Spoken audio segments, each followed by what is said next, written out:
ایک روز حضور سیدنا غوث اعظم شیر کے اوپر سوار ہوئے اور سیدھے اس کے گھر پہنچے۔ آگے پتہ چلا کہ وہ تو اپنے بیٹے کی بارات لے کر کے اس کی شادی منانے کے لیے گیا ہوا ہے۔ تو حضور سیدنا غوث اعظم سفر کر کے گئے، لیکن انہوں نے ناراضگی کا اظہار کیا، واپس آ گئے۔ وہ بارات لے کے واپس گھر پہنچا تو گھر والوں نے بتایا کہ حضور غوث اعظم تشریف لائے تھے، اور وہ تو ناراض ہوئے۔ وہ اسی حالت میں بھاگم بھاگ حضور سیدنا غوث اعظم کے پاس آیا اور آ کر کے عرض کرنے لگا کہ حضور معافی چاہتا ہوں، مجھے معاف فرمائیں۔ تو فرمانے لگے بھئی عبداللہ، ہم بڑا سفر طے کر کے گئے اور ہمیں بھی بہت بھوک لگی تھی، ہمارے شیر کو بھی بہت بھوک لگی تھی۔ تو اس نے کہا حضور میرے لیے حکم کیا ہے؟ فرمایا ہم تمہیں تو معاف کریں گے، لیکن شیر کو جا کے راضی کرو۔ تو عرض کیا حضور شیر کیسے راضی ہوگا؟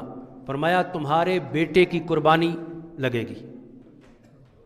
وہ سیدھا گیا، بیٹا دولہا بنا ہوا تھا، اس کو پکڑا اور حضور سیدنا غوث اعظم کے دربار میں لا کر کے کہا حضور یہ حاضر ہے۔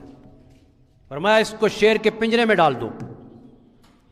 جب بیٹے کو شیر کے پنجرے میں لے کر کے گئے تو شیر نے کہا کہ چونکہ آپ حضور شیخ سید عبد القادر جیلانی کے غلام اور مرید ہیں، اور میں تو حضور سیدنا شیخ عبد القادر جیلانی کے غلاموں کا بھی غلام ہوں۔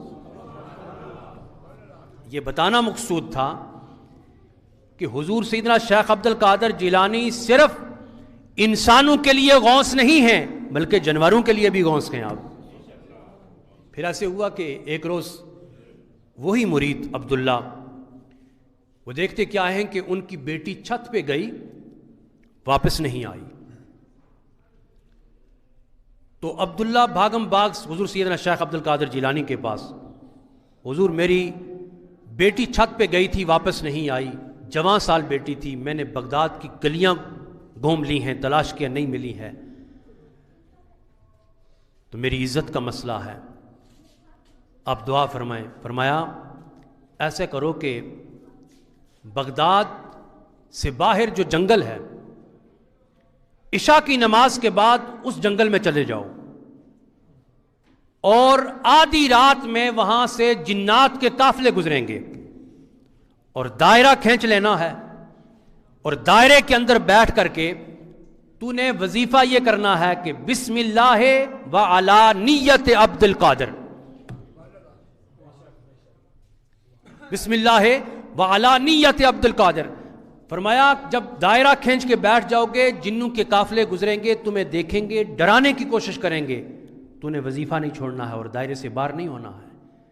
فرمایا سحری کے وقت جنوں کا سردار اپنے قافلے سمیت وہاں سے گزرے گا اور وہ تجھ سے مخاطب ہوگا، اور تو نے اپنا یہ مسئلہ اس کے سامنے رکھنا ہے۔ سحری کے وقت وہ جنوں کا سردار وہاں سے گزرا، اس نے دیکھا کہ کوئی انسان بیٹھا ہوا ہے، اس نے اپنا گھوڑا روک کر کے اس نے پوچھا کہ بتا تیری مجال کیسے ہوئی کہ میرے راستے میں آ کے بیٹھ گیا؟ اس نے کہا بھی بات ہوش سے کرنا، میں خود نہیں آیا، مجھے میرے مولا نے بھیجا ہے، مجھے میرے پیر نے بھیجا ہے۔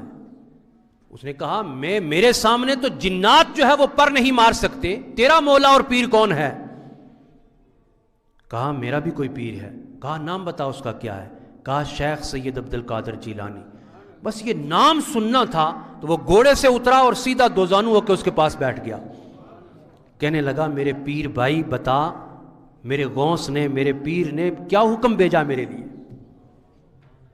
اس نے کہا کہ بھئی میری بیٹی جو ہے وہ اس طرح چھت پہ گئی، واپس نہیں آئی، پتہ نہیں کون جن اس کو لے گیا یا کوئی فرشتہ اس کو اٹھا کے لے گیا۔ اس نے اعلان کیا تمام جنوں کے گروہوں کو، بتاؤ اس کی بیٹی کو کس نے اغوا کیا ہے؟ ایک جن نے کہا کہ بادشاہ سلامت، اس کو فلاں باغی جن نے اس کی بیٹی کو اغوا کیا ہے جس کا تعلق چائنا سے ہے، وہ چین میں رہتا ہے۔ فرمایا 5 منٹ میں اس کو حاضر کیا جائے اور اس کی بیٹی کو بھی حاضر کیا جائے۔ تھوڑی ہی دیر کے بعد وہ باغی جن بھی آ گیا اور بیٹی بھی آ گئی۔ تو پوچھا کہ تیری ہمت کیسے ہوئی؟ تجھے پتہ نہیں کہ یہ میرے پیر کا علاقہ ہے، یہ میرے شیخ کا علاقہ ہے؟ اور پھر اس کو جلاد کو حکم دیا، اس کا سر قلم کر دیا، اور پھر عبداللہ سے کہا کہ یہ اپنی بیٹی لے جاؤ اور پیر طریقت کی بارگاہ کے اندر میرا سلام پہنچانا۔